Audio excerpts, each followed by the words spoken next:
Assalamualaikum warahmatullahi wabarakatuh. Selamat datang kembali di pembahasan soal ASPD 2025. Pada kesempatan kali ini, kita akan melanjutkan pembahasan kita tentang TPM pertama dari Kabupaten Kulon Progo, yaitu paket B. Ya, karena sebelumnya kita sudah membahas paket A. Langsung saja ya teman-teman, kita masuk ke soal yang pertama.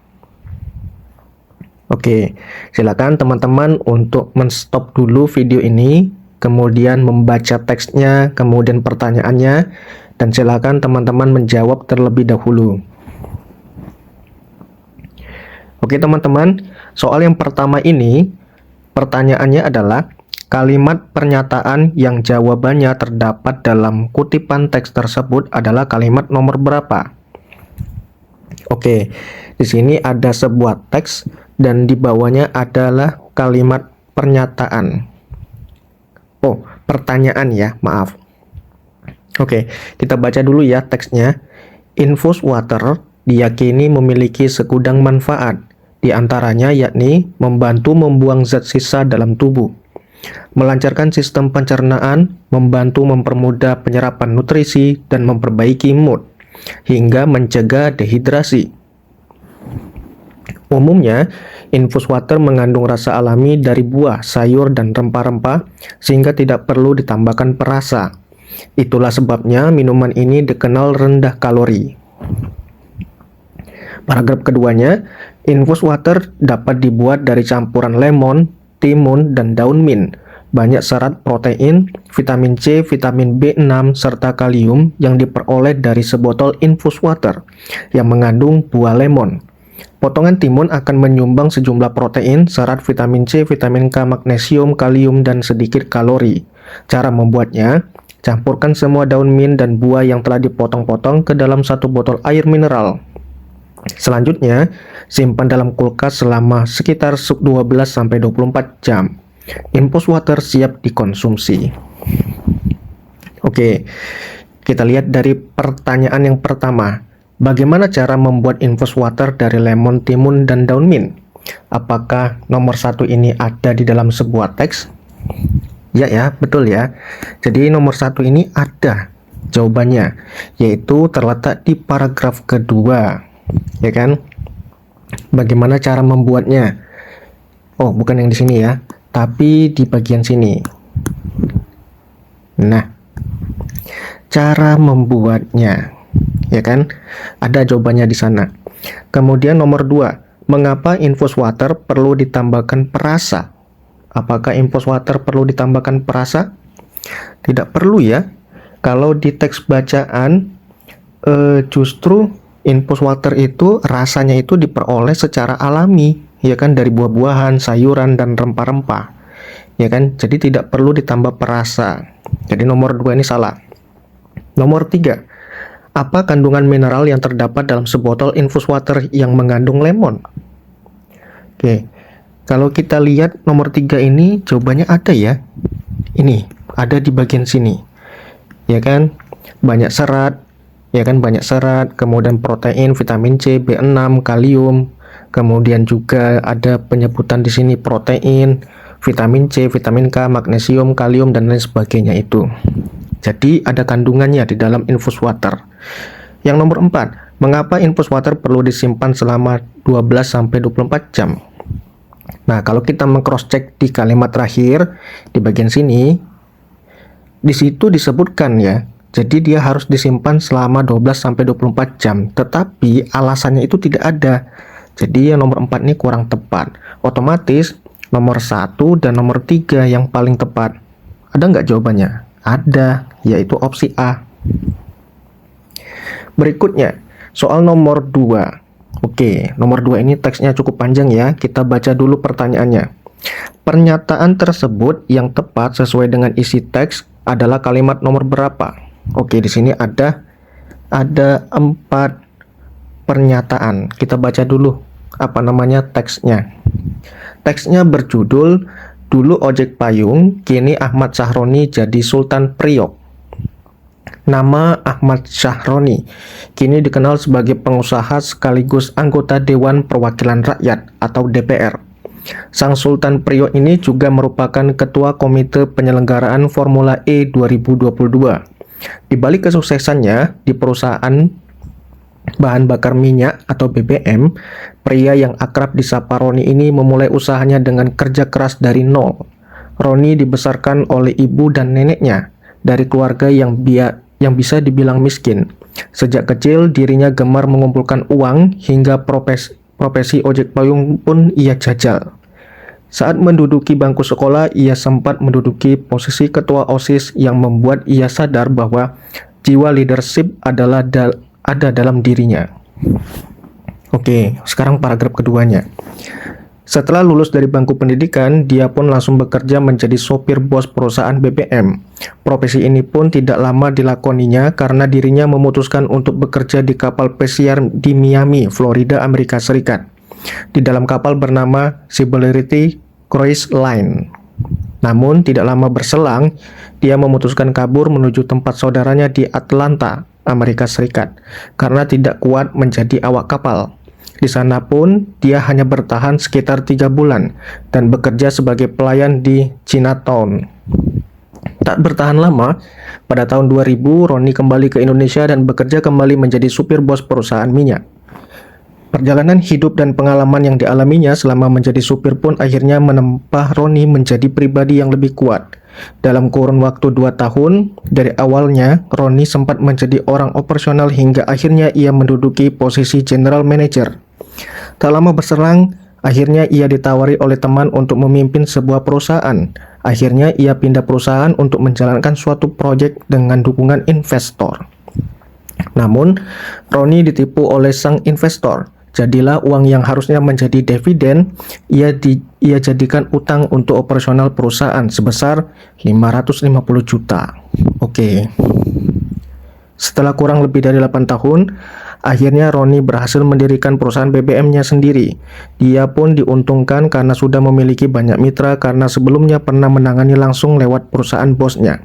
Kini, Crazy Rich Tanjung Priok ini memiliki banyak koleksi yang harganya setinggi langit. Mulai dari supercar seperti Ferrari hingga jam tangan Richard Milles. Nah, sekarang kita lihat pernyataannya. Nomor 1, Ahmad Syahroni dibesarkan oleh kedua orang tua yang sangat miskin sehingga pernah menjadi ojek payung. Apakah benar? Salah ya. Dia tidak dibesarkan oleh kedua orang tuanya. Kalau kita cek di paragraf pertama tadi, justru dia itu dibesarkan oleh ibu dan neneknya. Ya, jadi kalau kedua orang tua berarti harus ada ayah di situ, tapi di teksnya tidak ada. Jadi nomor 1 salah. Nomor 2, jiwa leadership Ahmad Syahroni sudah disadari sejak ia menjadi ketua OSIS dan akhirnya berhasil memiliki perusahaan BBM.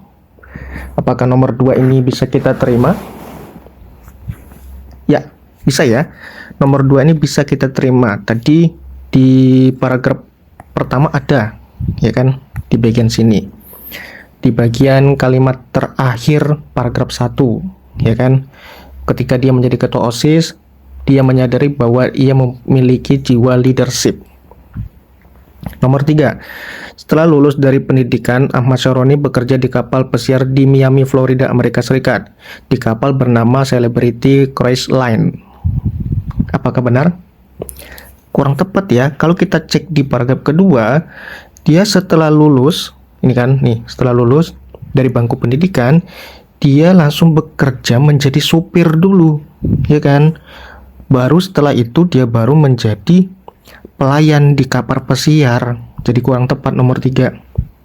Nomor 4, Ahmad Syahroni dijuluki Crazy Rich Tanjung Priok ini sekarang menjadi pengusaha, anggota DPR dan memiliki koleksi barang mewah. Ya, betul sekali. Ada di awal paragraf ya, tadi. Nih. Ya kan? Dia menjadi anggota DPR. Kemudian apa tadi? Memiliki barang mewah juga, ya kan? Di kalimat terakhir paragraf ketiga. Nih, koleksi barang berharga yang setinggi langit. Jadi nomor 4 benar. Jadi jawaban yang paling tepat adalah 1 dan 4. Ya. Tadi maaf, 2 dan 4 ya. Jadi jawabannya adalah yang B. Selanjutnya nomor 3. Teks bacaannya masih sama, berkaitan dengan kisah Ahmad Sahroni. Nah, yang ditanyakan adalah arti kata dividen pada paragraf ketiga. Oke, jadi yang di sini ya. Nah, kalau kita baca di sini, namun Roni ditipu oleh sang investor. Jadilah uang yang seharusnya menjadi dividen ia jadikan utang untuk operasional perusahaan. Oke, kira-kira arti dividen itu apa sih? Kalau ini berkaitan dengan perusahaan, berarti dividen itu berkaitan dengan keuntungan yang seharusnya diperoleh dari seseorang pengusaha ya. Jadi yang paling tepat itu adalah yang A. Nah, kalau yang B, saham perusahaan yang didapat dari investor ini bukanlah dividen tetapi ekuitas ya. Ekuitas ya. Itas. Oke, kalau dalam ilmu ekonomi kalau tidak salah. Kalau yang C, dana cadangan yang didapat dari investor. Nah, ini sebutannya itu modal. Kalau yang D, keuntungan perusahaan yang dijadikan modal kembali. Ini disebut sebagai laba. Nah, jadi yang paling tepat itu adalah yang A. Berikutnya, soal nomor 4. Pertanyaannya adalah, perhatikan pernyataan yang berisi saran berikut. Oke, pernyataan yang berisi saran. Kita cek dulu nih gambarnya membicarakan apa aja. Jadi di infografis ini membicarakan tentang obesitas ancam remaja. Obesitas itu berat badan berlebih ya. Nah, tahukah kamu kegemukan atau obesitas pada remaja terjadi karena pola makan, ya kan? Karena disebabkan oleh pola makan. Kemudian di sini ada data disebabkan 1. Kurang aktivitas fisik. 2. Sering mengkonsumsi makanan berpenyedap. 3. Tidak selalu sarapan.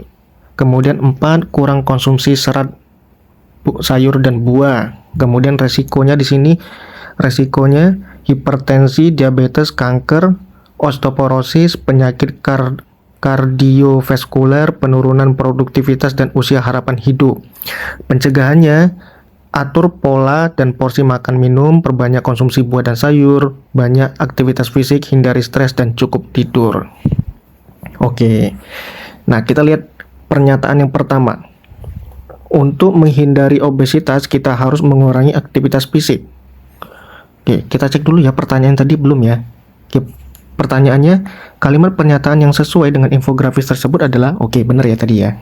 Nah, kita cari dulu nih yang mana yang paling sesuai. Nomor 1, untuk menghindari obesitas kita harus mengurangi aktivitas fisik.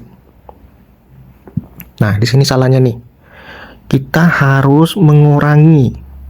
Ya, justru untuk mengurangi obesitas kita harus memperbanyak aktivitas fisik, ya kan? Nomor 2, hindari sarapan agar remaja terhindar dari obesitas. Hindari sarapan agar remaja terhindar dari obesitas. Nah, ini kurang tepat juga. Jangan kita hindari sarapan, justru kita harus menjaga sarapan ya. Menjaga sarapan dalam arti kita menjaga pola makan kita ya, agar terhindar dari yang namanya obesitas. Nomor 3, atur pola makan minum dan perbanyak aktivitas fisik agar terhindar dari obesitas. Atur pola makan dan perbanyak aktivitas fisik agar terhindar dari obesitas. Ya, betul ya. Ada di bagian sini nih, di bagian pencegahan. Nomor 4, hindari obesitas agar kita terhindar dari penyakit dan penurunan produktivitas. Oke, nomor 4, hindari obesitas agar kita terhindar dari penyakit dan penurunan produktivitas. Oke, ada ya. Ada di bagian sini, resiko penyakit. Nomor 5, hindari makanan berpenyedap agar terhindar dari kegemukan dan obesitas. Oke, ini juga ada, yaitu di bagian sini, ya kan? Nah, sekarang nomor 6, hindari aktivitas fisik dan perbanyak makan buah, sayur, dan serat. Nah, ini juga salah nih. Justru kita harus memperbanyak makan buah, sayur, dan serat agar terhindar dari namanya obesitas. Jadi yang tepat itu adalah 3, 4, 5. Maka jawabannya ada nggak? Ada di opsi D. Berikutnya soal nomor 5. Nah, yang ditanyakan adalah ide pokok paragraf tersebut. Nah, kalau kita membicarakan ide pokok, maka yang harus kita cari yang pertama adalah kalimat utama dan yang kedua adalah kalimat penjelas. Kalau sudah ketemu kalimat utama, maka fokus aja di kalimat utamanya karena pasti jawabannya ada di situ. Ya kan? Sekarang kita lihat teks bacanya. Banyak cara yang dapat dilakukan untuk mengurangi atau mengatasi stres. Jadi dia membicarakan tentang cara yang dilakukan untuk mengurangi atau mengatasi stres. Nah, kalimat kedua, salah satu cara tersebut adalah membaca. Oke, ini dijelaskan ya. Kemudian membaca juga dijelaskan lagi nih. Membaca dapat mengalihkan perhatian seorang dari penyebab stres. Oke, hal ini disebabkan kegiatan membaca membuat seseorang fokus pada sesuatu yang dibaca. Nah, dari hal ini saja kita sudah mengetahui bahwa kalimat utamanya ada di sini. Ada di awal bacaan, sedangkan kalimat kedua sampai kalimat terakhir ini adalah kalimat penjelas, ya kan? Yang menjelaskan cara-cara yang dilakukan untuk mengurangi stres, salah satunya dari aktivitas membaca tadi. Nah, kalau kita sudah ketemu kalimat utamanya, tinggal kita cari aja dari opsi jawaban ini, manakah yang mirip? Yaitu yang opsi yang B. Maka jawabannya adalah yang B, membaca dapat mengurangi atau mengatasi stres. Ya kan? Nah, selanjutnya nomor 6. Nomor 6 yang ditanyakan adalah simpulan pendapat pro dan pendapat kontra yang tepat untuk teks tersebut adalah. Sekarang kita baca dulu teks bacaannya. Di sini ada dua paragraf 1, paragraf 2. Paragraf 1. Media sosial telah menjadi bagian yang tidak terpisahkan dari kehidupan sehari-hari, terutama di kalangan pelajar. Kemajuan teknologi yang pesat dan akses internet yang semakin mudah membuat penggunaan media sosial semakin meningkat. Namun seperti dua sisi mata uang, media sosial memiliki dampak positif dan dampak negatif bagi kalangan para pelajar. Oke. Kemudian di sini dijelaskan lagi nih dampak positifnya. Di antaranya sumber informasi dan pengetahuan. Media sosial memberikan akses cepat dan mudah ke berbagai informasi dan pengetahuan. Pelajar dapat mencari referensi untuk mengerjakan tugas sekolah, mengikuti perkembangan berita terkini, dan bahkan dapat bergabung dalam kelompok diskusi akademis. Media sosial juga dapat meningkatkan kreativitas, koneksi, dan kolaborasi di media sosial memungkinkan pelajar untuk terhubung dengan teman-teman, guru, dan pakar di berbagai bidang. Jadi di sini dia menjelaskan dampak positifnya ya. Paragraf kedua, media sosial sering dikaitkan dengan berbagai hal negatif, mulai dari masalah kesehatan mental, distraksi, dan penurunan produktivitas hingga penipuan. Oleh karena itu, berbagai institusi pendidikan seringkali mengadakan rangkaian webinar dan program pendidikan yang mencakup 3 hal, yaitu kesehatan mental, literasi digital, dan penggunaan media sosial yang melahirkan gerakan positif. Bahkan beberapa pengamat media sosial seringkali mengeluarkan pernyataan yang berbunyi, jaga dunia maya, jaga akhlak bangsa. Jadi ini udah membahas tentang dampak negatifnya ya, dan pencegahannya seperti apa. Sekarang kita lihat opsi A. Opsi A, jaga dunia maya, jaga akhlak bangsa, oleh karena itu hindari penggunaan media sosial. Apakah ini merupakan pendapat pro? Salah, ini adalah kontra. Sekarang yang di bagian kontranya, media sosial meningkatkan koneksi dan kolaborasi yang berdampak pada kreativitas dan produktivitas. Ini lebih ke arah pro. Sekarang opsi B, media sosial dapat merusak mental anak bangsa, sumber berita hoak, penipuan, dan kekerasan. Nah sama ya, ini kontra. Yang bagian kontranya, upaya minimalkan dampak negatif media sosial adalah dengan mengedukasi pengguna seperti melalui webinar. Ini sama nih, ini pro juga. Yang C, media sosial menjerumuskan anak pada hal-hal negatif. Nah, ini kontra juga. Yang selanjutnya, media sosial memungkinkan pelajar untuk mendapatkan referensi akademis yang dapat meningkatkan pengetahuan. Ini pro ya. Nah, coba kita cek yang D. Media sosial berdampak besar terhadap peningkatan ilmu pengetahuan dan kreativitas serta memperluas jaringan. Nah, ini adalah pendapat pro. Oke, ini benar berarti. Yang sebelahnya, media sosial berdampak pada kesehatan mental, distraksi, penurunan produktivitas sehingga penipuan, sehingga bahaya untuk anak-anak. Nah, ini kontra. Oke, jadi benar ya. Jadi yang paling tepat adalah opsi delta. Selanjutnya, soal nomor 7. Yang ditanyakan adalah ringkasan yang tepat sesuai teks tersebut. Nah, kalau yang ditanyakan ringkasan, kita harus mencari opsi jawaban yang mewakili masing-masing paragraf. Nah, kalau di sini kita lihat ada dua paragraf, paragraf 1, paragraf 2. Oke, artinya kita mencari jawaban yang ada mewakili dari dua paragraf tersebut ya. Coba kita cek dulu paragraf 1. Dia ngomongin apa sih? Paragraf 1.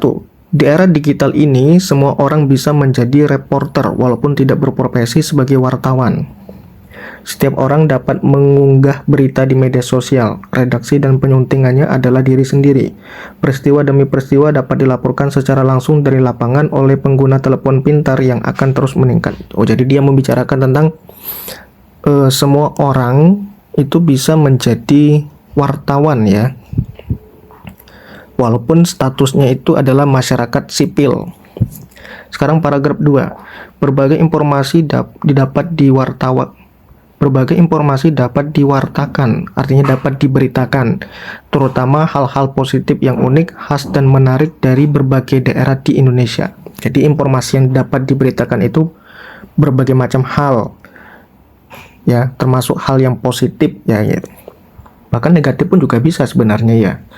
Nah, selanjutnya, pengiriman warta dapat berbentuk foto, video, atau tulisan ringan yang singkat. Informasi bisa sangat beragam. Laporan tentang kuliner yang khas di suatu tempat atau melaporkan peristiwa terjadinya bencana alam. Oke, sekarang kita cek opsi A. Berbagai informasi dapat diwartakan. Oke, ini ada ya. Ada di paragraf 1. Terutama hal-hal positif yang unik, khas, dan menarik dari berbagai daerah di Indonesia. Oke, ini ada di paragraf 2. Ya kan? Ada di awal-awal masing-masing paragraf. Jadi kita udah ketemu nih. Oh, jawabannya yaitu A. Tapi kita cek dulu yang B. Di era digital ini, semua orang bisa menjadi reporter walaupun tidak berprofesi sebagai wartawan, sehingga setiap orang dapat mengunggah berita di media sosial. Ini hanya ada di paragraf 1. Yang C, setiap orang dapat mewartakan berbagai informasi, terutama hal-hal positif yang unik. Nah, ini hanya ada di paragraf 2. Yang D, semua orang bisa menjadi reporter di era digital walaupun bukan wartawan. Dan berbagai informasi dapat diwartakan, terutama hal positif yang unik, khas, dan menarik. Oke, ini lebih condong ke paragraf 2 saja, ya kan? Jadi yang paling tepat itu adalah yang A. Ya, jadi jawabannya yang A ya. Sekarang nomor 8. Nomor 8 yang ditanyakan, pernyataan tanggapan yang sesuai dengan kutipan teks tersebut adalah. Sekarang kita baca lagi nih teksnya. Di sini juga ada dua paragraf. Paragraf 1, paragraf 2. Sekarang kita baca paragraf 1. Seluruh masyarakat harus segera mengakhiri perilaku boros dalam konsumsi listrik agar laju konsumsi energi yang terus naik selama ini bisa diredam. Apabila seluruh masyarakat berhemat, dampaknya bisa memberikan energi listrik bagi sekitar 100 juta masyarakat Indonesia yang hingga kini belum menikmati listrik. Budaya hemat listrik harus dilakukan secara berkesinambungan sebab energi makin mahal dan terbatas. Jadi paragraf 1 ini menekankan masyarakat itu untuk mengakhiri perilaku boros listrik ya. Sekarang paragraf 2. Bagi PLN, upaya untuk mencukupi kebutuhan listrik masyarakat dengan harga terjangkau merupakan tantangan tersendiri. Harga energi di pasar global yang terus naik mendorong terjadinya pembengkakan biaya produksi listrik. Oleh karena itu, PLN melakukan gerakan penghematan di semua rantai produksi listrik, mulai dari pembangkit, transmisi, hingga distribusi. Upaya ini akan berdampak besar jika didukung oleh masyarakat untuk tidak menggunakan listrik secara berlebihan. PLN juga telah membuat program lampu hemat energi sebanyak 51 juta unit yang dibagikan kepada masyarakat. Oke, jadi dia sudah memberikan strateginya ya untuk kedepannya itu seperti apa. Sekarang kita lihat opsi A. Opsi A-nya, masyarakat di masa depan dapat menggunakan listrik secara berlebihan karena PLN sudah melakukan berbagai upaya penghematan. Oke, sebentar ya teman-teman, ada suara motor tadi. Oke, kita cek lagi yang A. Masyarakat di masa depan dapat menggunakan listrik secara berlebihan. Oke, sudah kelihatan ya salahnya ya. Karena PLN sudah melakukan berbagai upaya penghematan. Nah, ini justru masyarakat itu diminta untuk menggunakan listrik secara berlebihan, padahal teks bacanya meminta masyarakat untuk berhemat, ya kan? Jadi salah nih. Yang B, masyarakat dapat aman dan nyaman menggunakan energi listrik karena PLN telah mengusahakan harga yang terjangkau. Nah, ini juga salah nih. PLN tidak mengusahakan harga yang terjangkau ya, tapi dia hanya memberikan solusi dengan cara melakukan gerakan hemat energi tadi, ya kan? Jadi kurang tepat. Yang C, masyarakat Indonesia sebaiknya tidak menggunakan listrik secara berlebihan agar upaya penghematan PLN dapat berdampak besar. Nah, ini bisa kita terima. Tapi kita cek dulu ya yang D. Penggunaan energi adalah hak semua warga negara. Pemerintah harus memenuhi agar seluruh masyarakat dapat menikmatinya. Ini seolah menyudutkan satu pihak saja yang terbebani, yaitu pemerintah ya. Padahal untuk menjaga bumi ini tetap stabil atau sumber daya alamnya tetap terjaga, maka tidak hanya tugas pemerintah tetapi juga tugas kita bersama. Jadi kurang tepat. Satu-satunya yang paling tepat adalah yang C. Nomor 9. Oke, pertanyaannya, situasi yang kemungkinan muncul berkaitan dengan teks tersebut ditandai pernyataan nomor berapa? Oke, ada dua bagian di sini, yaitu teks dan pernyataan. Kita baca dulu teksnya. Suhu rata-rata global pada permukaan bumi telah meningkat 0,74, kurang lebih 18 derajat Celcius selama 100 tahun terakhir. Intergovernmental Panel on Climate Change menyimpulkan bahwa sebagian besar peningkatan suhu rata-rata global sejak pertengahan abad ke-20 kemungkinan besar disebabkan oleh meningkatnya konsentrasi gas-gas rumah kaca akibat aktivitas manusia melalui efek rumah kaca. Meningkatnya suhu global diperkirakan akan menyebabkan perubahan-perubahan seperti naiknya permukaan air laut, meningkatnya intensitas fenomena cuaca yang ekstrim, serta perubahan jumlah dan pola presipitasi, ya, istilah baru ini ya. Akibat pemanasan global yang lain adalah terpengaruhnya hasil pertanian, hilangnya gletser, dan punahnya berbagai jenis hewan. Oke, kita cek pernyataan 1. Masyarakat yang tinggal di perkotaan akan berpindah ke pedesaan karena lingkungan pedesaan yang asri dan bebas polusi. Apakah ini kemungkinan yang terjadi karena efek rumah kaca tadi? Tidak ya. Kurang tepat sih sebenarnya. Nomor 2. Sebagian besar negara-negara di dunia membuat kesepakatan yang mengarah pada penanganan emisi gas rumah kaca. Nah, ini bisa nih. Karena tadi rumah kaca tadi cukup mempengaruhi hasil pertanian, hilangnya gletser, maka pemerintah di setiap negara itu membuat suatu kesepakatan agar ada suatu program yang dapat mengurangi emisi gas rumah kaca. Nomor 3. Organisasi pencinta lingkungan semakin giat mengempanyekan gerakan peduli terhadap lingkungan. Nah, ini juga ya bisa nih ya. Nomor 4, semakin banyaknya pabrik yang memproduksi alat-alat rumah tangga menggunakan listrik. Nah, ini salah.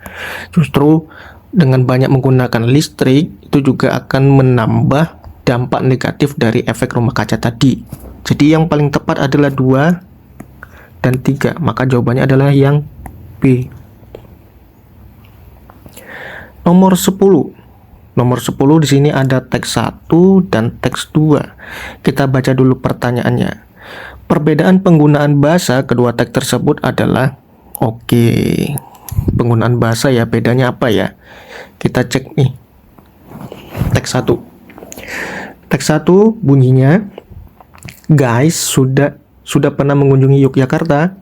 Kota wisata yang satu ini memang bikin siapapun pengen balik lagi dan lagi. Betul nggak sobat? Bukan cuma di kotanya sebagai warisan budaya dan sejarah saja, tapi wisata alam di Jogja pun nggak kalah keren. Setuju bro?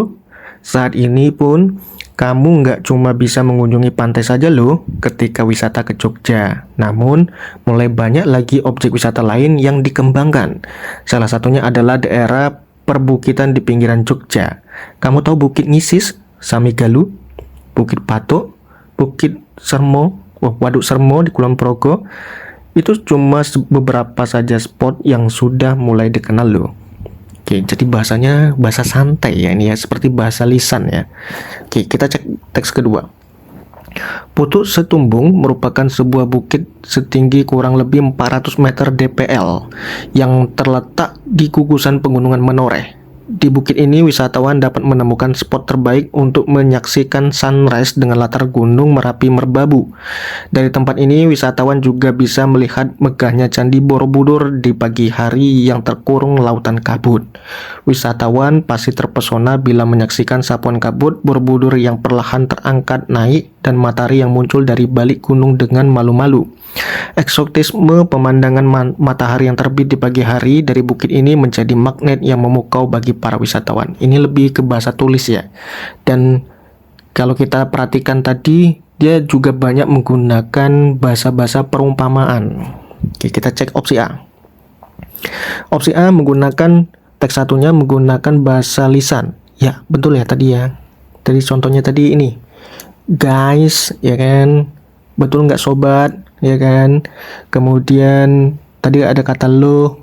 Nah, ini adalah bahasa lisan ya. Nah, setuju nggak bro? Nah, itu juga bisa. Dan kalimat yang bernada akrab dan santai. Ya, betul. Bernada akrab dan santai. Ini bisa nih. Sekarang kita teks duanya. Menggunakan ragam bahasa tulis. Ya, betul sekali. Dan kalimat-kalimat bermajas. Nah, iya kan tadi? Ada nggak majas tadi? Ini contohnya nih. Candi Borobudur di pagi hari yang terkurung lautan kabut. Nah, kemudian nih muncul dari balik gunung dengan malu-malu. Nah, seperti manusia ya. Jadi seperti majas personifikasi ya dia di situ. Jadi bisa nih. Kalau yang B menggunakan bahasa baku salah. Otomatis yang ini nggak perlu kita cek teks 2-nya karena yang di bagian teks satunya sudah salah. Yang C menggunakan ragam bahasa resmi, tidak, salah juga. Yang D menggunakan ragam bahasa tulis, tidak juga, ya kan? Nah, satu-satunya yang paling tepat yaitu yang A tadi. Maka jawabannya adalah alpha. Itu ya, nggak perlu kita cek. Kalau sudah salah sebagian, otomatis teks 2-nya juga nanti walaupun benar yang satunya salah, otomatis kita tidak akan memilih opsi jawaban itu. Nomor 11. Pertanyaannya adalah penyuntingan teks yang benar pada kalimat nomor berapa? Oke, kita baca teksnya. Kedelai yang dibubuhi larutan Benedict setelah dipanaskan akan berubah warna menjadi agak oranye. Perubahan ini terjadi sehingga kedelai mengandung sedikit glukosa. Nah, kalau kita memperhatikan di sini ada dua kesalahan ya. Satu, di bagian awal ada dibubuhi. Kemudian di kalimat keduanya ada kata sehingga. Nah, kenapa dibubuhi salah? Karena kata bubuhi itu bukan penanda tempat. Ya. Bukan tempat ya. Nah, kalau bukan penanda tempat, otomatis D-nya harus digabung. Jadi dibubuhi ya penulisannya. Nah, kemudian kalimat kedua, perubahan ini terjadi sehingga kedelai mengandung sedikit glukosa. Nah, ini penggunaan kata sehingga ini kurang tepat karena dia tidak menunjukkan hubungan sebab akibat, di mana yang ditekankan di kalimat kedua itu adalah di bagian sini, perubahan ini terjadi. Seharusnya kata sehingga ini kita ganti dengan kata hubungan sebab akibat yang lain, yaitu contohnya karena. Misalkan perubahan ini terjadi karena kedelai mengandung sedikit glukosa. Nah, itu bisa diterima. Nah, tadi kita sudah bahas ya. Kita lihat nih, nomor 1, konjungsi sehingga tidak tepat, seharusnya diganti karena. Nah, ini benar. Yang 2, konjungsi sehingga tidak tepat, seharusnya diganti kemudian. Ini salah, tidak bisa. Nomor 3, penulisan dibubuhi tidak tepat, seharusnya dibubuhi. Ya, betul. Yang D, penulisan dipanaskan tidak tepat, seharusnya dipanaskan. Ini salah, seharusnya tetap digabung ya, karena panas itu bukan tempat. Jadi jawabannya adalah 1 dan 3. Maka opsi B jawabannya. Gampang kan? Nomor 12. Wah, di sini ada infografik ya. Yang ditanyakan adalah tujuan infografik tersebut adalah, kalau kita lihat infografiknya membicarakan tentang 5 cara gampang menjaga etika di ruang digital. Oke, di sini ada beberapa informasi. Informasi yang pertama, penggunaan bahasa yang sopan, hindari kata yang multitafsir. Kemudian yang kedua, hindari penyebaran informasi sensitif, termasuk menggunakan bahasa yang tabu, menggunakan bahasa yang mengandung unsur sara dan lain sebagainya, termasuk bahasa kasar itu juga nggak boleh. Nomor 3, menghargai hasil karya orang lain. Nah, contohnya kalau kita mengambil suatu gambar itu harus mencantumkan sumbernya. Contohnya di sini nih, sumber Keminfo, fotonya diolah dari 123 RF, atau fotonya milik siapa, namanya dicantumkan. Nomor 4, bijaksana dalam meneruskan informasi yang diterima, jangan asal langsung share. Nah, ini hati-hati ya. Yang terakhir, meminimalisir penyebaran informasi pribadi, jangan mengumbar nomor telepon, alamat rumah, apalagi tempat tanggal lahir, karena itu adalah data pribadi yang sensitif. Bisa saja karena keteledoran kita itu data kita malah dibobol. Nah, tujuan infografiknya apa jadinya teman-teman? A, mengajak masyarakat agar tidak percaya berita bohong atau hoax. Salah, karena infografiknya itu membicarakan tentang kehati-hatian ataupun etika dalam menggunakan media sosial, ya kan? Yang B, mengajak masyarakat untuk tidak menggunakan media sosial. Nah, ini kurang tepat juga ya, bukan mengajak kita tidak menggunakan media sosial, tapi mengajak kita untuk beretika yang baik di media sosial atau bijak menggunakan media sosial. Yang C, mengajak masyarakat untuk menjaga etika di ruang digital. Nah, ini bisa. Yang D, mengajak masyarakat untuk aktif di ruang digital. Ini kurang tepat ya, dan belum lengkap juga. Nah, jadi satu-satunya jawaban yang sesuai dengan infografik itu yang C. Selanjutnya soal nomor 13.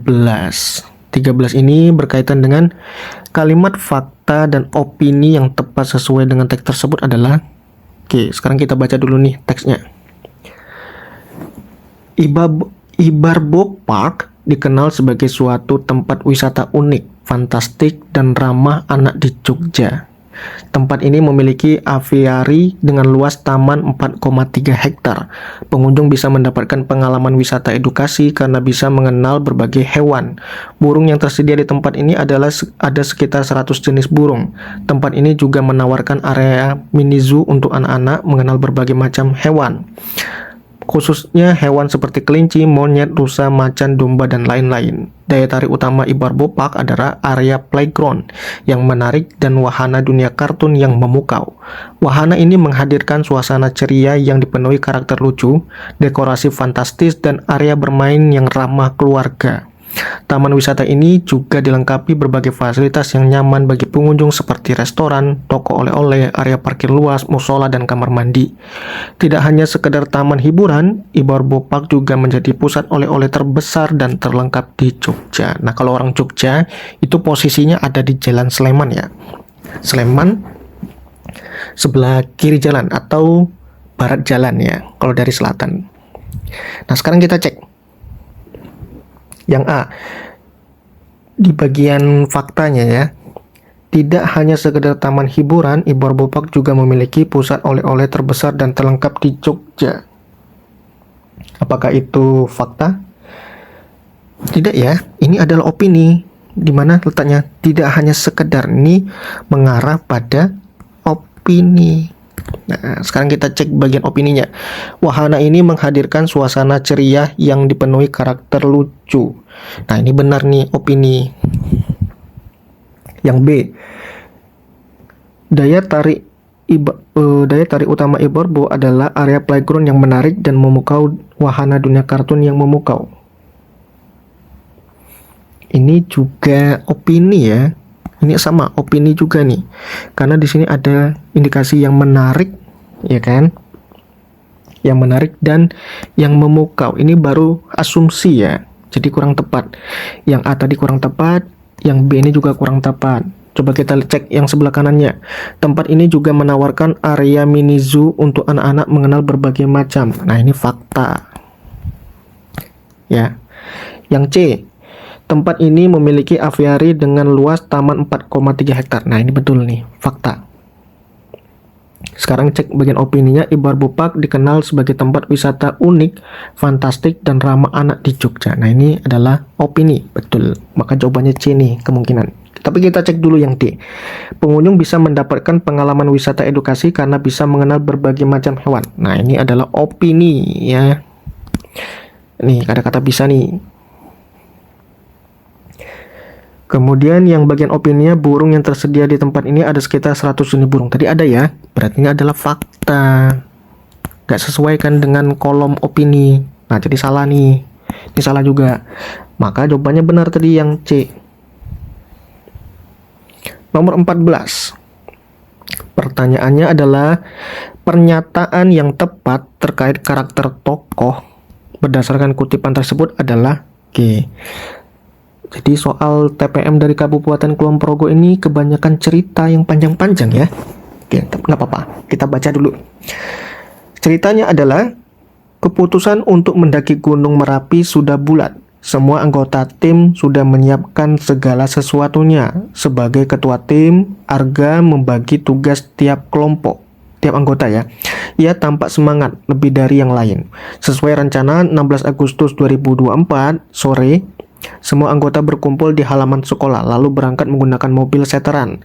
Perjalanan memakan waktu 60 menitan. Kita tidak langsung ke lokasi, istirahat dulu di rumah makan A di Jalan Kaliurang sambil menunggu Roni. Katanya ia akan menyusul setelah pertandingan selesai, ucap Arga yang duduk di samping sopir. Oke, jawab Ade. 8 anggota yang lain diam karena memang semua sudah tahu. Beberapa menit kemudian mobil masuk di halaman rumah makan. Ade langsung ke toilet. Arga menelpon Roni. Roni tidak bisa dihubungi. Hampir 10 kali aku telepon. Pesan WA nggak dibaca, ucap Arga sambil geleng-geleng kepala. Pertandingan sepak bolanya ditunda nanti malam. Ada insiden katanya. Pemain ditempatkan di ruang khusus dan tidak boleh membawa HP. Kabar dari Kak Rani. Ade menunjukkan pesan WA pada Arga. Waduh, kita tidak mungkin jalan tanpa Roni karena ia yang tahu medan Merapi dan perlengkapan penting dia juga yang bawa. Ada-ada saja. Kita tunda pendakian. Kita menginap dulu di Kaliurang. Saya punya saudara di sana, usul Ade. Teman-temannya langsung sepakat. Arga masih terus menggerutu. Baginya semua yang direncanakan harus berjalan sesuai agenda. Oke. Untung mereka nggak naik ya. Selanjutnya kita cermati pernyataan-pernyataan berikut. Nah, pernyataan mana yang sesuai nih? Roni anak yang tidak bertanggung jawab. Roni merupakan anak yang tidak bertanggung jawab. Apakah Roni tidak bertanggung jawab?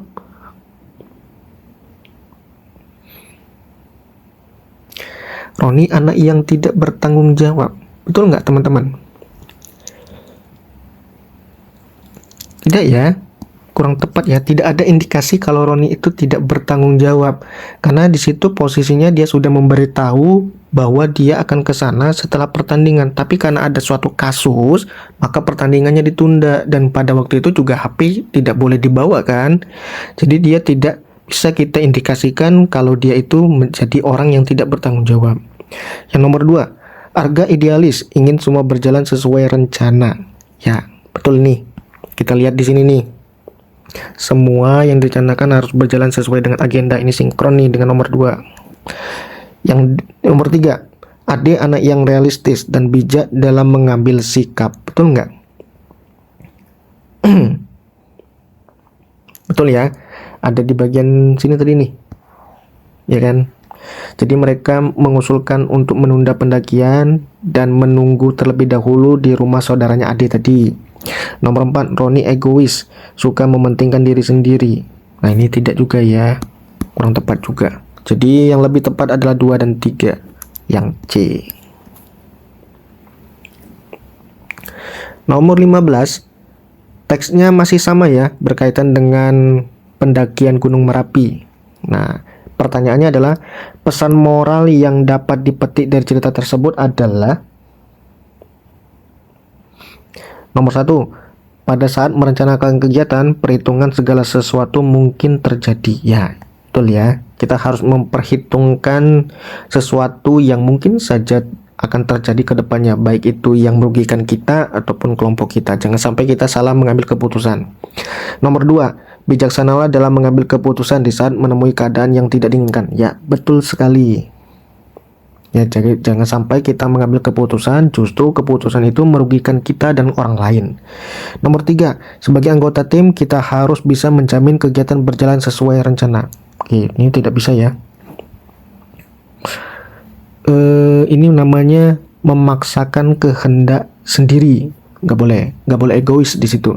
Nomor 4, segala sesuatu pasti berjalan dengan baik jika direncanakan terlebih dahulu. Nah, sebenarnya bisa, tetapi yang namanya rencana pasti ada hal-hal yang sifatnya insidental yang tidak kita pikirkan itu terjadi, ya kan? Maka nomor 4 ini kurang tepat nih. Jadi yang paling tepat adalah 1 dan 2. Maka jawabannya adalah yang A. Nomor 16. Nomor 16 ini ada 2 teks ya. Oke. Kita baca dulu pertanyaannya. Perbedaan penggunaan bahasa pada kedua teks tersebut adalah penggunaan bahasa lagi. Oke, kita baca dulu teks yang pertama. Kian lama kian sunyilah tanah Mekah. Bukit-bukit yang gundul itu tegak dengan teguhnya laksana pengawal yang menyaksikan dan menjagai orang haji yang berangsur-angsur pulang ke kampungnya masing-masing. Toko kain sudah tutup, sebab 6 bulan pula lamanya pasar akan sepi. Tidak putus-putusnya unta berarak-arak diiringi oleh gembalanya bangsa Badui sambil bernyanyi. Sehari sebelum kami meninggalkan Mekah, pergilah kami berziarah ke perkuburan Ma'ala, tempat Hamid dikuburkan. Di sana masih bertemu nisannya, meskipun agak sukar mencarinya sebab telah banyak pula orang lain yang berkubur.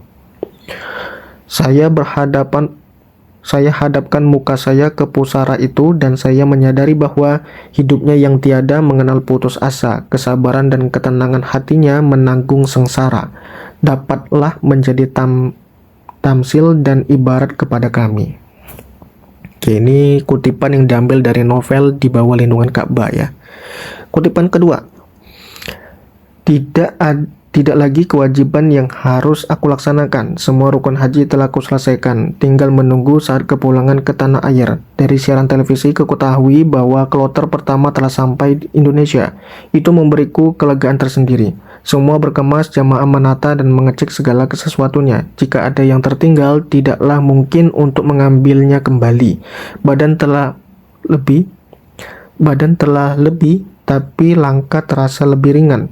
Berbeda halnya dengan saat jamaah pertama kali menginjakan kaki di kota ini. Pukul 9 tepat kita berkumpul. Pendamping akan menyampaikan hal-hal penting terkait kepulangan, ucap Pak Hasan, teman sekamarku. Ia koordinator kelompokku. Iya Pak, jawabku sambil memasukkan tas berisi buah tangan untuk buah hatiku ke dalam tas besar. Oke, kita cek yang pernyataan ini. Yang nomor 1, pada teks 1 tidak ada kata ganti orang, sedangkan pada teks 2 ada. Apakah teks 1 tidak ada kata ganti orang? Ada ya.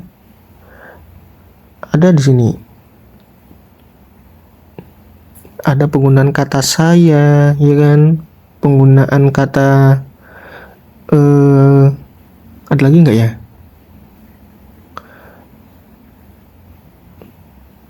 Ya, ada penggunaan kata saya di situ. Itu adalah penggunaan kata ganti orang ya. Sedangkan pada teks kedua ini tidak ada ya. Ada. Ya, ini ada penggunaan kata iya, kemudian penggunaan kata ku, ya kan? Itu adalah juga menggunakan kata ganti orang. Jadi nomor 1 ini salah nih. Nomor 2, teks 1 menggunakan majas, sedangkan teks 2 tidak menggunakan majas. Ya, tuh lihat teks kedua tidak ada majas, sementara teks 1 ada penggunaan majas ya.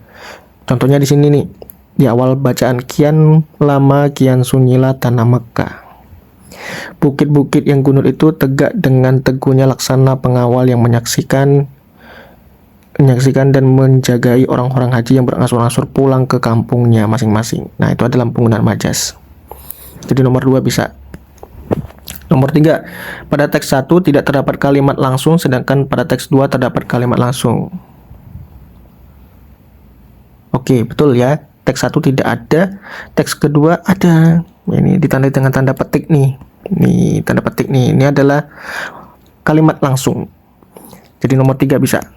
Nomor 4, teks 1 terdapat peribahasa, tidak ada ya tadi. Sedangkan pada teks 2 tidak. Ya, jadi salah. Jadi yang tepat adalah 2 dan 3. Maka jawabannya adalah yang C. Wah, cukup lama juga ya membaca soal yang full teks seperti ini. Nomor 17. Pertanyaannya adalah, pada kutipan tersebut terdapat informasi yang menunjukkan bahwa tokoh berada di Mekah pada kalimat berapa? 1, pertama, kedua, ketiga, atau keempat? Kita cek. Tidak lagi kewajiban yang harus aku laksanakan. Tidak ada ya di kalimat pertama ya. Semua rukun haji telah kuselesaikan, tinggal menunggu saat kepulangan di tanah air. Nah, ini secara tidak langsung posisinya ia masih di Mekah nih. Ya, kita cek. Ya, kita tahan dulu ya. Kalimat ketiga, dari siaran televisi ku ketahui bahwa kloter pertama telah sampai Indonesia. Ini juga tidak. Itu memberiku kelegaan tersendiri. Nah, ini juga tidak juga. Otomatis yang paling memungkinkan adalah di kalimat kedua, yang B. 18. Berdasarkan kutipan tersebut, perasaan tokoh pada saat berziarah ke makam Hamid adalah, ya di bagian sini ya. Nih, saya hadapkan muka saya ke pusaran itu dan saya menyadari bahwa hidupnya yang tiada mengenal putus asa. Kesabaran dan ketenangan hatinya menanggung sengsara dapalah menjadi tamsil dan ibarat kepada kami. Ya, jadi dia terharu dengan perjuangannya itu ya. Bahwa si Hamid itu menjadi orang yang tidak putus asa dan menjadi orang yang sabar dan memiliki hati yang lapang ya. Maka dia haru jawabannya. 19. Kutipan teks sastra tersebut bercerita tentang, oke, kita baca dulu nih. Nah, sedangkan penanggalan Jawa dan Arab menggunakan pendekatan yang berbeda. Berdasarkan rotasi bulan mendekati bumi, hari-harinya tetap sama, 7. Jumlah bulannya juga sama, 12. Ah iya, Pak Bin berhenti sebentar, seperti melihat sesuatu. PR buat kalian, coba ingat tanggalan di rumah, catat nama-nama bulan dalam penanggalan Jawa dan Arab, juga hitung jumlah hari-hari masing-masing bulan tersebut. Kalian akan tahu sendiri perbedaan besar di antara 3 sistem penanggalan ini. Lusa saat kita belajar IPA lagi, kalian yang gantian menjelaskan kepada Bapak apa bedanya. Teman-teman pelan, mengeluh. Meski hebat, Pak Bin itu suka sekali memberikan PR. Baru saja pelajaran dimulai 10 menit, dia sudah memberikan satu lagi PR tambahan minggu ini. Tadi Pukat sudah bilang tentang pahing, legi, dan kliwon dalam kalender Jawa, Pak Bin. Pak Bin mengabaikan wajah keberatan kami meneruskan pelajaran. Sebenarnya penanggalan Jawa tetap mengikuti kaidah hari-hari dalam sistem kalender Masehi, 7 hari yang terus berputar. Hanya saja orang-orang Jawa dulu juga merumuskan hari pasaran. Ada 5 hari pasaran, jadi selain 3 yang disebutkan Pukat sebutkan, masih ada Wage dan Pon. Oke, kutipan teks sastra tersebut bercerita tentang apa? Kalau kita simak tadi, ini berbicara tentang sistem penanggalan Jawa dan Arab ya dalam pelajaran IPA. Ya kan? Nah, coba kita lihat yang A. Pelajaran sekolah yang membahas penanggalan Jawa dan Arab. Nah, ini bisa nih. Yang B. Hari pasaran yang digunakan dalam sistem penanggalan Jawa. Tidak ya, ini kurang lengkap.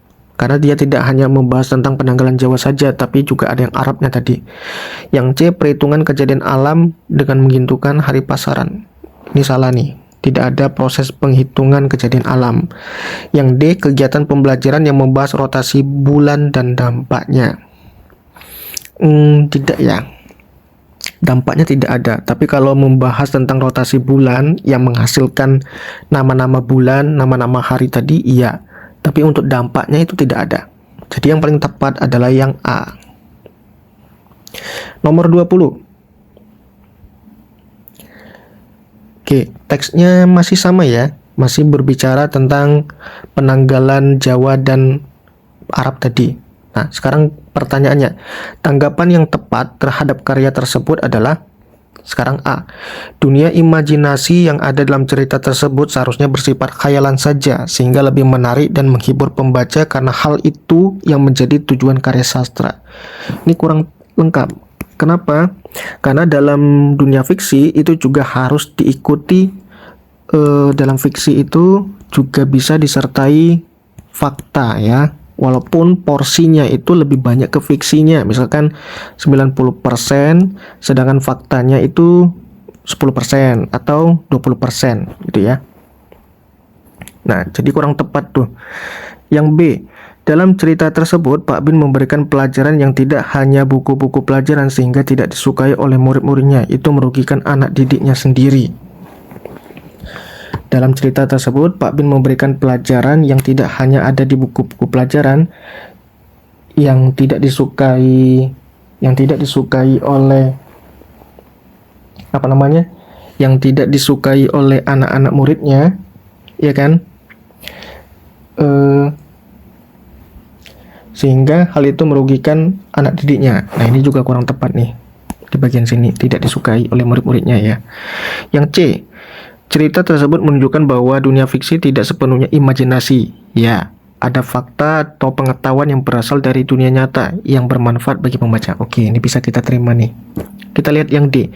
Kutipan teks tersebut bersifat fiktif karena hasil imajinasi pengarang sehingga informasi-informasi yang ada di dalamnya semata-mata untuk hiburan tidak dapat dimanfaatkan. Nah, ini salah. Justru informasi dalam dunia fiksi itu sebagai alternatif bagi orang-orang yang tidak mau belajar tentang suatu fakta tapi dia lebih suka membaca fiksi. Nah, dari hal itulah dia mempelajari ilmu pengetahuan dengan cara penyampaiannya yang berbeda, ya kan? Jadi yang D ini kurang tepat nih. Satu-satunya yang tepat adalah yang C. 21. Dalam kutipan teks tersebut diceritakan bahwa ikan-ikan di kolam banyak yang mati. Hal itu karena Oke, kita baca lagi teksnya. Ikan-ikan banyak yang mati, padahal air sudah dicek. Makanan pun tidak ada yang beda dari biasanya, ucap Karmin sambil menunjukkan beberapa ikan yang mengambang di kolam. Arman mengangguk-angguk, tidak angkat bicara. Diambilnya beberapa bangkai ikan yang tidak jauh dari tempatnya berdiri. Ia periksa sisi, mulut, dan bagian-bagian lainnya dengan seksama. Kamu sempat memeriksa keadaan ikan-ikan yang mati itu belum? Tanya Arman kepada Karmin yang melangkah mengikutinya. Belum, tapi jelas tidak ada penyebab. Tahu-tahu ikan-ikan pada mati. Tidak mungkin mati tanpa sebab. Hanya kita belum tahu penyebabnya apa. Dari 5 ikan yang aku amati, tidak ada yang menunjukkan adanya penyakit. Itu karena kolam terlalu padat dan pemberian pakan yang terlalu berlebihan. Nah, ini alasannya ini ya, karena kolamnya terlalu padat dan pemberian pakan yang berlebihan. Karmin mengangguk-angguk. Kok bisa?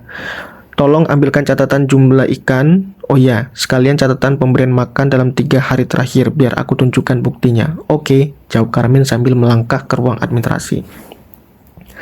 Nah, sekarang kita lihat opsi A. Kualitas air kolam tidak baik sehingga ikan-ikan menjadi mati teracuni. Ini salah.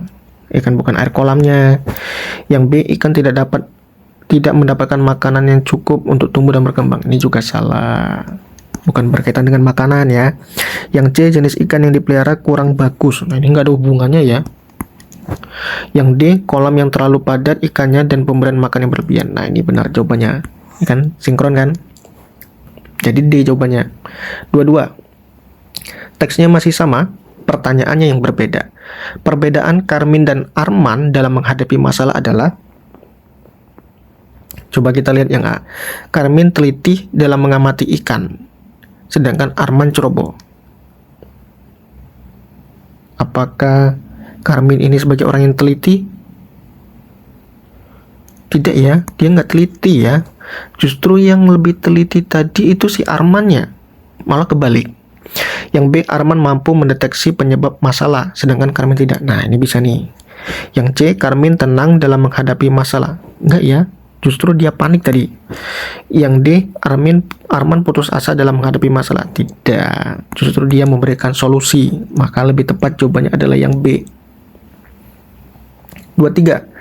Kalimat yang tepat untuk melengkapi bagian yang rumpang paragraf tersebut adalah, kita baca. Di alam ini ada hewan yang aktif di siang hari dan tidur di malam hari. Hewan diurnal memiliki penglihatan yang baik. Mereka umumnya memiliki mata yang besar. Jenis hewan ini memiliki adaptasi visual yang membantu mereka mengidentifikasi mangsa, mencari jalan pulang, atau berkomunikasi dengan anggota sejenis. Hewan ini juga sering menggunakan suara sebagai alat komunikasi. Nah, kita cek ya. Di kalimat sebelum titik-titik ini, dia membicarakan tentang kategori hewan. Ada hewan yang siang hari, ada hewan yang tidur di malam hari. Kemudian di bagian selanjutnya setelah titik-titik, ya kan, dia membicarakan tentang hewan diurnal. Artinya, titik-titik ini juga harus membicarakan tentang hewan diurnal tadi. Nah, kita cari aja jawaban yang mana yang mendekati. Yang A, hewan ini biasanya hidup secara liar di hutan. Ini kurang tepat. Yang B, pada malam hari hewan ini banyak beraktivitas. Ini juga kurang tepat karena ini di sini juga disebutkan siang hari ya. Yang C, hewan seperti ini dinamakan hewan diurnal. Nah, ini sinkron nih, karena dia membicarakan hewan diurnal. Yang D, pada malam hari binatang ini mencari makan. Ini kurang tepat juga. Nah, satu-satunya jawaban yang tepat adalah yang C. Biar teman-teman lebih paham, coba masukkan saja ke teks bacaan. Kalau nyambung berarti benar jawabannya C. 24. Kata yang tepat untuk melengkapi bagian rumpang pada paragraf tersebut adalah, oke, kita baca lagi. Pernahkah kalian mendengar kata ikan terbang? Nah, ini ikan yang ada di gambar saluran televisi Indosiar itu ya, itu namanya ikan terbang.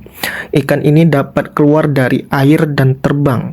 Hal itu biasanya dilakukan saat predator. Nah, biasanya ikan itu terbang kalau dan kabur itu karena ada predator ya. Berarti mereka itu menghindari atau pergi dari ancaman yang bisa memangsa mereka. Jadi ini lebih mengarah ke menghindar, ya kan? Ada nggak jawabannya? Ada ya, yang B. Nih, coba kita cek yang kalimat selanjutnya. Di sini ada kata kecepatan. Sebenarnya binatang ini tidaklah terbang, tapi melompat keluar dari air dan melayang di udara dalam waktu cukup lama. Sebelum melompat, ikan ini terlebih dahulu berenang dengan kecepatan yang tinggi. Ikan ini bisa terbang dengan kecepatan mencapai 60 km. Oke, sinkron kan? Ya kan? Jadi benar nih jawabannya B. Terakhir, nomor 25. Oke, pertanyaannya, kalimat yang tepat untuk melengkapi iklan layanan masyarakat tersebut adalah judulnya, Ayo Peduli Hutan Demi Masa Depan. Nah, di sini ada kondisi area yang gundul, tidak ada hutannya. Jadi hutannya hanya sebagian saja. Kita cek yang A. Lestarikan hutan dengan illegal logging. Reboisasi, hindari membakar lahan di hutan. Nah, ini malah salahnya di sini. malah illegal loggingnya kita lestarikan. Jadi kan sinkron ya, jadinya nggak sinkron ya, iya kan? Illegal logging itu apa? Illegal logging itu namanya itu pembalakan liar ya. Jadi hutan-hutan itu dipangkas habis untuk kegiatan produksi. Ya, malah itu dilestarikan. Jadi kan itu kan bertentangan. Bukan namanya melestarikan hutan, malah menggundulkan hutan ya. Yang B, jaga hutan dengan melakukan illegal logging. Nah, ini juga sama ya. Masa kita menjaga hutan dengan illegal logging? Itu kan nggak sinkron. Yang C, cintai hutan dengan reboisasi, tinggal di kawasan hutan, bisnis tanaman kayu ilegal. Ya salah nggak ya? Nah, salahnya di sini nih. Kurang tepatnya di sini. Bisnis tanaman kayu ilegal. Masa bisnis kayu ilegal? Justru nanti kalau kalian menjual tanaman kayu ilegal, maka ke teman-teman bisa-bisa dipenjara ya. Yang D, sayangi hutan dengan tebang pilih, reboisasi, hindari membakar lahan di hutan. Nah, ini lebih tepatnya yang D ya. Jadi, itu ya teman-teman, pembahasan soal TPM 1 Kulon Progo. TPM 1 Kulon Progo khususnya di pembahasan paket B ya. Ada 25 soal, dan jika teman-teman ingin menyaksikan pembahasan paket A, silakan cek di channel YouTube saya ini di bagian playlist ASPD 2025. Nah, selanjutnya kita akan membahas soal TPM dari kabupaten lain. Tetap tonton channel ini, dan jangan lupa untuk like, share, dan bagikan channel ini kepada teman-temanmu agar teman-temanmu dan kamu mendapatkan hasil yang maksimal dalam ASPD 2025. Sampai ketemu di pembahasan selanjutnya. Saya akhiri. Wassalamualaikum warahmatullahi wabarakatuh.